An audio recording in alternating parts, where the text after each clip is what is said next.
Itu jangan rahimakumullah.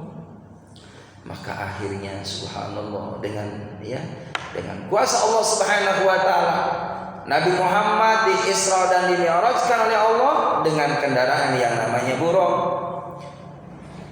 Kata Allah, ya Jibril, kau lihat adakah buraq yang dia di pojok dalam keadaan menangis?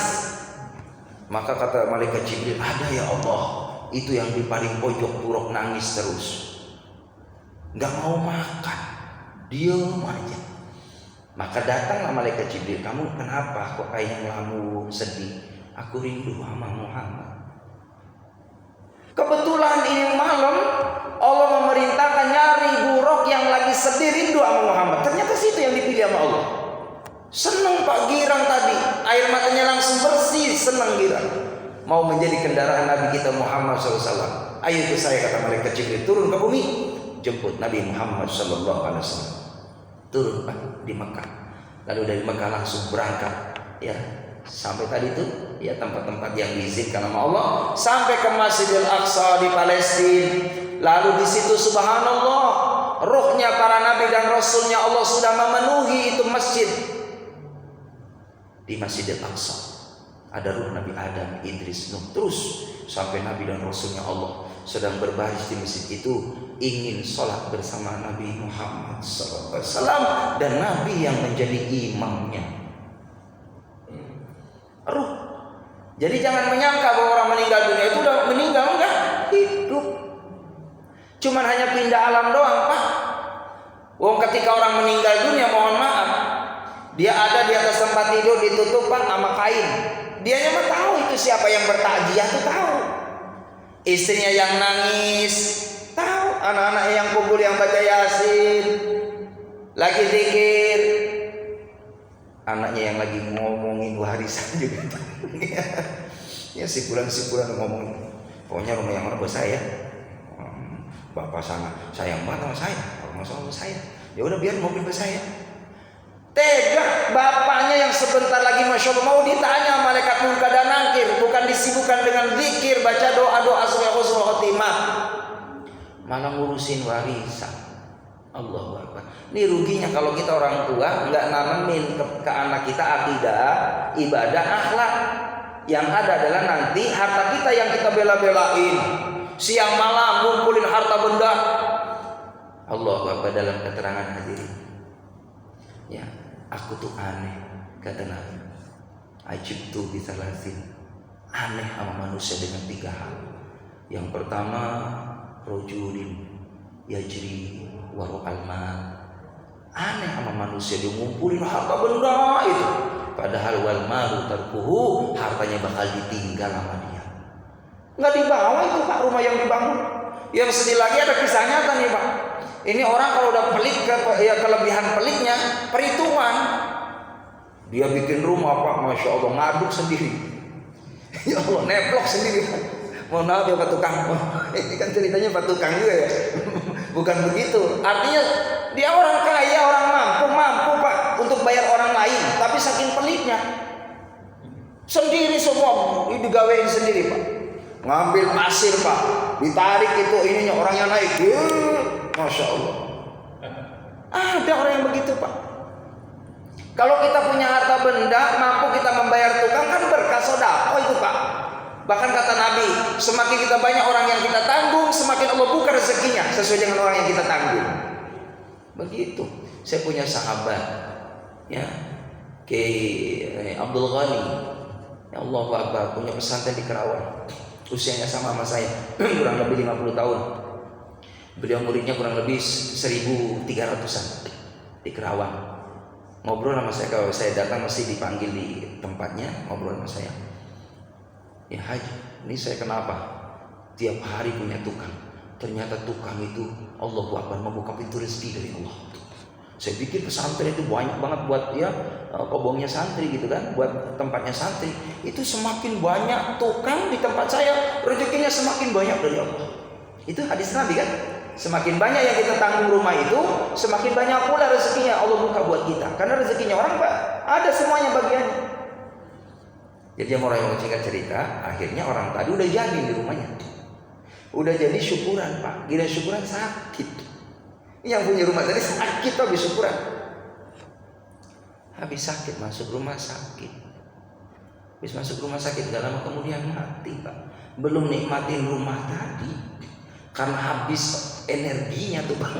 Energi tenaganya habis. Allahu Akbar. Gak dinikmatin rumahnya, yang nempatin istri dan suami baru. Bener gak? Makanya jangan perhitungan. Jangan perhitungan. Ini kisah nyata, Pak. Kisah nyata. Makanya kata saya sampaikan ke jamaah, Pak, kalau ada rezeki itu bagi-bagi. Ya, apalagi kita punya tetangga, jangan sampai kita mohon maaf dikasih kelebihan sama Allah, kita lagi maju nggak kenal sama tetangga, nanti ada iri, ada dengki, ada hasad. Kalau kita baik sama tetangga, insya Allah tetangga yang kita baikin nggak mungkin akan hasad. Yang ada adalah menyatukan hati dia dengan dia, karena sering dibantu. Begitu, Pak. Jadi kalau kita lagi bangun, kebetulan tetangga kita minta pasir, Pak, saya ember. Nah, mintanya juga harus tahu diri juga, Pak, saya ember. Udah pakai aja, pakai. Alhamdulillah, Pak, baik sama tetangga. Masya Allah, berkah, Pak. Karena apa, tetangga kita ini saudara kita dekat. Kalau ada apa-apa ke tetangga, Pak. Kita sakit nih, butuh kendaraan, ke tetangga. Hajatan kita butuh lokasi, butuh tempat, kemana? Ke tetangga. Lah kalau kita sama tetangga diem-diem mah, ya kan, saling dendam, manyun. Pak, mohon maaf, ini susah kita. Makanya kata Nabi, alamatus sa'adah, orang itu bakal senang ya apabila ya al-jar salih, punya tetangga yang baik. Iya kan, hakul jar alal jar, muliain tetangga. Kalau tetangga minta tolong, ditolong. Kalau kita masak sesuatu apa-apa sama tetangga dulu yang deket nih, kirimin sayur asem, kirimin gorengan tempe. Kalau lagi ada rezeki, Pak, ya kan, dipanggil ke tetangga-tetangga kita tadi yang ini. Insya Allah kalau ada apa-apa kita bakal dipikir sama tetangga, didoain sama tetangga biar kita sejahtera, biar kita sehat, berkah umurnya. Kalau kita baik sama tetangga. Makanya kenapa Nabi Ibrahim banyak yang senang, Pak. Nabi Ibrahim itu tiada hari kecuali kalau ada rezeki manggil orang biar makan bersama. Suatu ketika Nabi Ibrahim alaihissalam, dia rahimakumullah, saking ya orang nggak ada di tetangga. Nabi Ibrahim nyari orang, Pak, biar diajak makan bareng. Ada nggak orang sini model begitu? Insya Allah ada. Amin ya Rabbal alamin. Tuh, karena apa? Masya Allah, kita bisa disebut orang yang disukai sama Allah. Kalau Nabi Ibrahim Khalilullah, kekasih Allah, itu adalah orang yang senantiasa dia berbagi nikmat dengan orang lain. Baik, kita lanjutkan. Maka Nabi kita Muhammad SAW selesai itu memimpin sholat berjamaah dengan ruhnya para nabi dan rasulnya Allah. Nabi Muhammad ya langsung berangkat menuju ke langit Mi'raj. Lalu di samping, dalam satu keterangan itu, di samping Masjidil Aqsa ada batu untuk menginjaknya Nabi Muhammad SAW yang sampai saat ini masih ada, Pak. Masih ada di Masjidil Aqsa itu. Nah, saya punya guru jamaah rahimakumullah, dia cerita bahwa guru saya ke sana ziarah ke Masjidil Aqsa dan dijumpainya batu itu, subhanallah. Dipegang itu sama guru saya, dicium, baunya luar biasa wanginya. Karena apa? Bekas tubuhnya Nabi Muhammad itu harum, hadirin. Jadi Muhammad itu tanpa minyak wangi, tapi melebihi tubuhnya itu wanginya, melebihi kasturi. Wangi, hadirin. Kata guru saya, itu bekas diinjak kakinya Rasulullah, batunya masya Allah mencium, ya, merasakan bau wanginya yang luar biasa. Jadi jemaah rahimakumullah, langsunglah Nabi Muhammad berangkat dengan malaikat Jibril alaihissalam, dikawal malaikat Mikail. Ini suatu riwayat, Pak. Malaikat Mikail ini malaikat yang punya muka masam, hadirin, jarang senyum. Iseng Nabi Muhammad nanya malaikat Jibril, ya Jibril, kok Mikail kayaknya masam banget sih mukanya? Mikail ketika Allah izinkan dia melihat neraka yang tempatnya buat orang-orang yang akan disiksa sama Allah. Langsung seketika itu malaikat Mikail subhanallah rasa takutnya kepada Allah subhanahu wa ta'ala. dengan diizinkannya malaikat Mikail itu melihat daripada neraka Allah Subhanahu wa taala yang begitu dahsyat. Dan ada kabar juga suatu ketika Nabi Muhammad ini lagi jalan dengan malaikat Jibril alaihissalam. Maka Nabi mencium bau yang begitu busuk hadir. Nanya malaikat Jibril, ya Jibril, ini bau ini sumber dari mana? Inilah sumber dari nerakanya Allah Subhanahu wa taala. Yang mana itu isinya adalah dari batu dan manusia. Semakin ditambah itu orang dimasukkan ke dalam nerakanya Allah, semakin besar itu apinya. Dan baunya luar biasa, panasnya luar biasa. Yang di sana itu subhanallah, Allah Subhanahu wa taala hukum manusia dengan bermacam-macam hukuman di nerakanya Allah. Ada orang yang lidahnya ditarik lalu digunting sendiri, panjang lagi digunting lagi. Ada orang yang makan daging yang busuk, daging yang penuh dengan menjijikan, dimakan oleh dia. Lalu Nabi bertanya, ya Jibril, itu orang yang model begitu, orang yang bagaimana ketika Mi'raj itu hadirin? Itulah orang yang makan daging, yang bangkai daging itu adalah orang yang suka ghibah, suka ngomongin orang.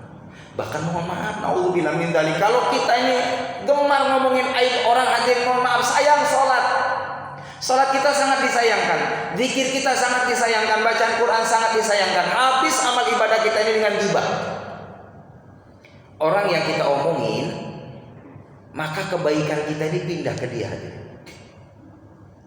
Sayang orang ghibah. Makanya Nabi Muhammad ketika jalan dengan sahabat, lalu berhenti Nabi Muhammad naik kuda. Kudanya meronta-ronta. Lalu Nabi berhenti. Wahai sahabat, aku berhenti sejenak. Ada apa ya Rasulullah? Aku dengar ini 2 kuburan sedang disiksa di alam kubur. Maka Nabi mengambil daun kurma, ditancapkan itu, potongan daun kurma itu, pelepah daun kurma itu, ditancapkan kedua kuburan yang sedang disiksa itu. Dosa apa ya Rasulullah sehingga dia disiksa? Yang pertama adalah orang yang suka ghibah, wahai sahabat, suka ngomongin orang. Kita ini masih mending udah koreksi diri kita aja deh, banyakin dikir daripada ngomong hal yang tidak manfaat. Itu yang membuat jumudul qalb, keras hatinya kalau kita doyan ngomongin orang. Bahkan termasuk orang yang doanya susah diangkat ke langit, susah diijabah karena kita banyak ghibah. Lalu satu laginya siapa itu ya Rasulullah, orang yang disiksa? Dia mohon maaf kalau buang air kecil nggak pernah cebok. Iya kan, kita nih cebok gampang. Ada air, nggak ada air boleh pakai tisu, pakai kayu yang kering, ya kan? Boleh. Jangan sampai kita mohon maaf mentang-mentang praktis gitu kan, laki-laki serem. Ini nggak boleh kan, sholat itu harus sah, harus suci daripada badannya. Ini sejarah sholat masih panjang hadir. Iya, cuma waktunya udah isya. Allah alam bisawab. Insyaallah lain waktu kita sambung kembali. Demikian, subhanakallah bihamdika asyhadu an la ilaha illa anta astaghfiruka wa atubu ilaik. Walhamdulillah. Demikian, terima kasih. Assalamualaikum warahmatullahi wabarakatuh.